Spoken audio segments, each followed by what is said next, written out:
Assalamualaikum warahmatullahi wabarakatuh. Alhamdulillahirabbil alamin. Wassalatu wassalamu ala asyrafil anbiya'i wal mursalin wa ala alihi wa ashabihi ajmain. Amma ba'du. Selamat pagi semuanya, anak-anakku dimanapun kalian berada. Pada saat ini kita masih dalam kondisi pandemi pencegahan COVID-19. Kita tetap harus belajar, dan keterbatasan daripada pembelajaran jarak jauh itu jangan sampai menjadi sebuah penghalang ataupun rintangan bagi kalian untuk tetap belajar dimanapun kalian berada. Mungkin pada masa ini kita dicoba untuk bisa menjalani sebuah kehidupan ataupun bertahan hidup di antara pandemi ataupun virus yang sedang melanda hampir seluruh negara yang ada di dunia ini.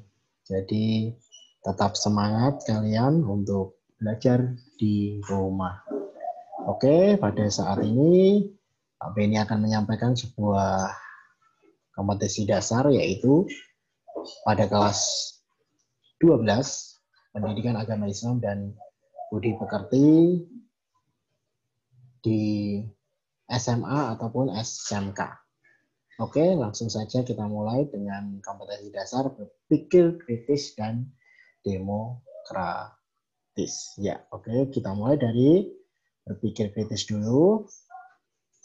Kita ambil berpikir kritis. Ya.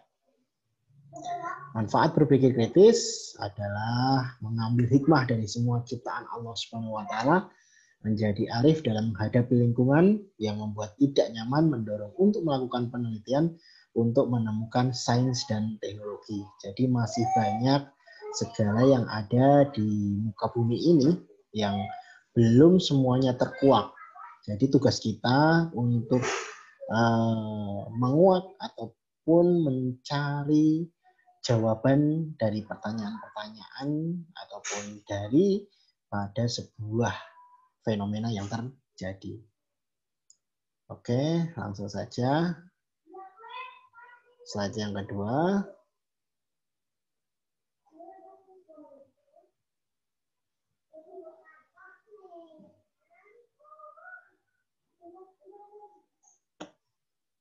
Ya.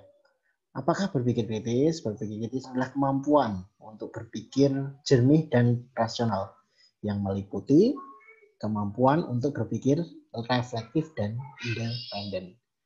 Jadi sebagian orang beriman kita hendaklah mengimani semua firman-firman Allah, kemudian berusaha memahami makna yang terkandung dan merefleksikannya ke dalam sikap dan tindakan yang positif. Ya. Ini adalah salah satu asbabun nuzulnya dari surat Al-Imran, surat ketiga, ayat 190 sampai 191. Jadi yang artinya adalah di ayat 190, sesungguhnya dalam penciptaan langit dan bumi dan silih bergantinya malam dan siang terdapat tanda-tanda bagi orang-orang yang berakal. Ayat 119, yaitu orang-orang yang mengingat Allah sambil berdiri atau duduk atau dalam keadaan berbaring dan mereka memikirkan tentang penciptaan langit dan bumi seraya berkata, ya Tuhan kami, tiadalah Engkau menciptakan ini dengan sia-sia, maha suci Engkau, maka perihalah kami dari siksa neraka. Nah, ini adalah tajwidnya, bisa kalian pelajari tajwid daripada itu. Asbabul nuzulnya yaitu bahwa orang-orang Quraisy mendatangi kaum Yahudi dan bertanya bukti-bukti kebenaran apa yang dibawa masa padamu. Kemudian dijawab, tongkatnya dan tangannya yang putih bersinar bagi yang memandangnya. Itu adalah salah satu yang mukjizat daripada oleh Musa. Ini adalah asbabun nuzul daripada surat tersebut. Nah, iya, tadi sudah saya bacakan. Jadi ciri-ciri ulul albab yang pertama adalah sungguh-sungguh untuk menggali ilmu pengetahuan. Nah, ini kita sudah mengenal saat ini kita memasuki yaitu 1441 Hijriah atau bertepatan 2020 Masehi dari perhitungan penanggalan ataupun penanggalan Hijriah maupun Syamsiah ataupun Qamariyah. Ini begitu banyak ulul albab atau pemikir-pemikir yang sudah menemukan banyak sesuatu hal yang masih menjadi sebuah tanda tanya yang ada di alam semesta ini, dan pastinya adalah selanjutnya kamu yang akan melaksanakan itu semua. Jadi ya ini salah satunya mungkin dengan virus. Kalau saat ini virus corona sedang banyak para ilmuwan yang sedang meneliti virus corona ini, berbagai sampel diambil dari para korban yang terkena virus corona ini, dan mereka akan mencari sebuah virus ataupun obat antibodi agar virus ini tidak menular ataupun memberikan kekebalan kepada orang yang sudah terkena ataupun yang belum terkena. Ini para ilmuwan di dunia ini sedang gencar-gencarnya mencari obat ataupun virus dari virus COVID-19 ini. Ya, ini adalah beberapa ilmuwan-ilmuwan dari berbagai macam pemikiran ataupun berbagai macam aspek dari mana sosial, politik, ekonomi, budaya, ataupun teknologi. Jadi inilah pemikir-pemikir yang mencari sebuah upaya untuk di masa-masanya, di zamannya, untuk membuat agar kondisi kita semakin membaik. Ini contoh-contohnya adalah ini kalau kita ketahui Hos.Cokroaminoto, ada Hadratus Syekh Kiai Haji Hasyim Asy'ari, ini ada sang pencerah atau Kiai Haji Ahmad Dahlan, ini ada beberapa penemu-penemu yang ada di Indonesia, ini Ahmad Deedat. Jadi ya inilah, jadi bagaimana. Nah, ini nanti kalian akan juga latihan untuk menggali pengetahuan. Jadi ketika manusia mendaki dan berada ketinggian, makin tinggi makin sulit baginya untuk bernafas karena tekanan udara berkurang 1 derajat setiap kali ia naik 100 meter. Nah, ini juga ada nih dan barang di Al-Quran, dan barang siapa yang dikehendaki Allah kesesatannya, niscaya Allah menjadikan dadanya sesak lagi sempit seolah-olah ia sedang mendaki langit. Begitulah. Nah, ini dari Al-Quran ini ternyata setelah ada orang mempraktekkan seperti halnya mendaki langit, dan akhirnya benar, semakin tinggi semakin tipislah oksigen yang ada di sana. Ini adalah salah satu daripada Quran surat Al-An'am ini. Quran surat Al-An'am ayat 125. Nah, ini juga, dan segala sesuatu kami ciptakan berpasang-pasangan supaya kamu mengingat kebesaran Allah.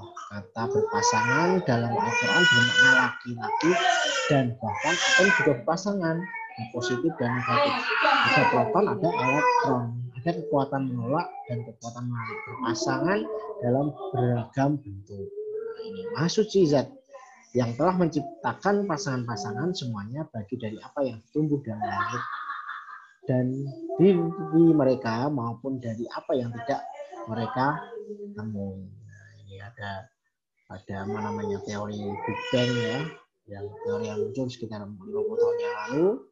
Nah, ini juga sebetulnya ilmu ini digali dari Al-Quran.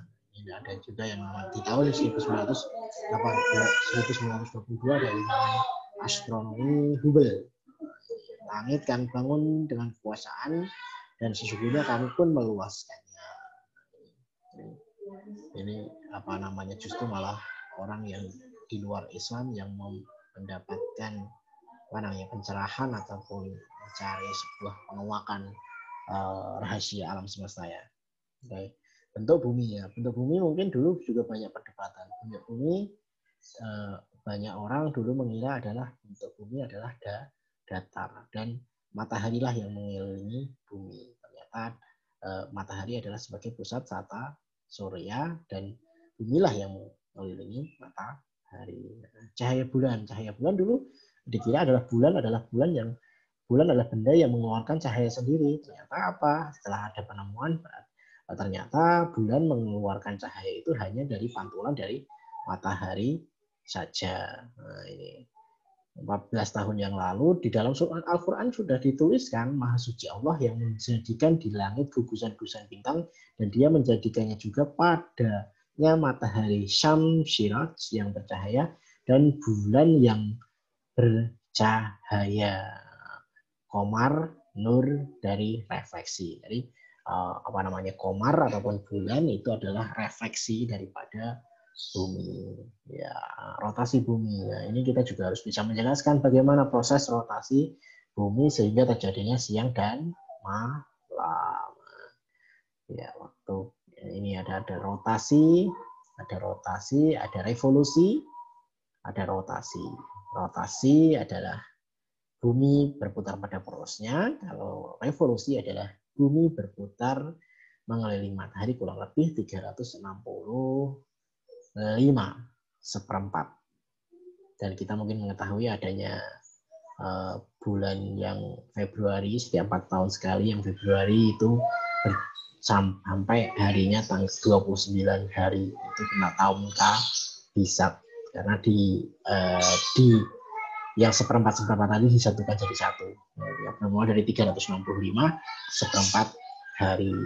Ini juga proses terjadinya air hujan. Ini juga ternyata begini. Setelah adanya ilmu pengetahuan kita jadi mengetahui proses terjadinya air hujan. Berarti air hujan bukan dari langit yang serta-merta dari langit ya, ternyata dari panas matahari terus menjadi awan. Akhirnya turunlah hujan. Nah, ini banyak sekali. Mungkin air tawar dan air asin tidak bertemu. Ini juga ada nih di surat Al-Quran ini. 14 abad yang lalu ini sudah ada di Al-Quran. Nah, ternyata ada di sebuah laut yang ada di luar negeri sana. Ini penciptaan dari manusia.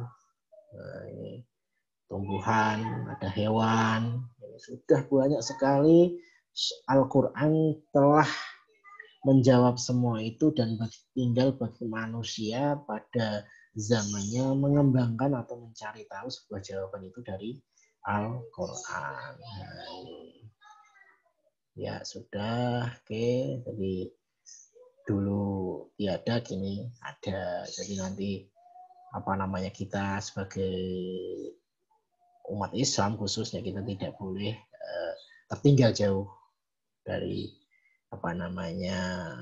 manusia yang lain. Jadi kita juga harus menuntut ilmu, harus kita seimbangkan antara ilmu duniawi dan ilmu akhirat. Jadi inilah hikmahnya bagaimana agar manusia berpegang teguh dalam kebaikan, terus teliti, kritis dalam kehidupan sehari-hari. Nah, ini manfaat dari berpikir kritis adalah menjadi arif menghadapi lingkungan. Jadi kita bagaimana menghadapi tsunami, gempa bumi. Nah, ini kita perlu pelajari bagaimana kita sedikit meminimalisir kerusakan-kerusakan apabila terjadi sebuah gempa bumi. Nah, ini tentang berpikir kritis ya.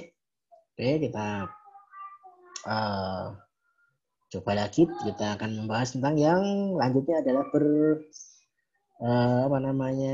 selanjutnya adalah yang demokratis. Oke, kita coba buka yang demokratis. Ya, demokratis mungkin kalian sudah kenal ya, demos artinya rakyat, demos artinya kekuasaan, kratos artinya rakyat. Berarti kekuasaan ada di tangan rakyat. Nah, ini demokratis. Demokratos itu ada berasal dari kata bahasa Yunani. Nah, terus bagaimana sikap umat Islam dalam mempelajari ini?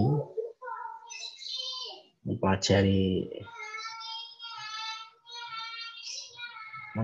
tentang demokrasi, apakah mengenal yang namanya demokrasi? Ya, kita buka dulu. Oke. Ya, oke, demokrasi ya, bersikap demokratis. Nah, ini kita sebetulnya kalau di dalam umat Islam adalah musyawarah. Ini adalah salah satu contoh bermusyawarah. Ya. Bermusyawarah dalam Islam ada tidak? Tentu jelas. Jawabnya pasti A. Ada. Nah, ini di dalam surat Al-Imran ayat 159. Salah satunya adalah ini beberapanya. Karena kedua surah ini mencakupi banyak hal yang disebutkan oleh ahli kitab.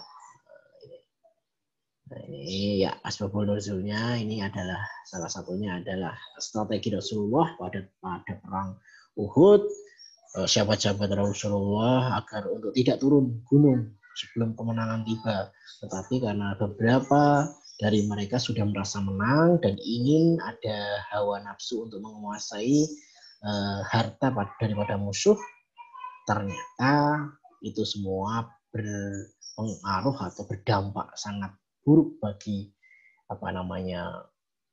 pasukan Rasulullah. Akhirnya pasukan Rasulullah di pada perang Uhud itu kalah, dan pada saat itu Rasulullah pun sampai berdarah giginya.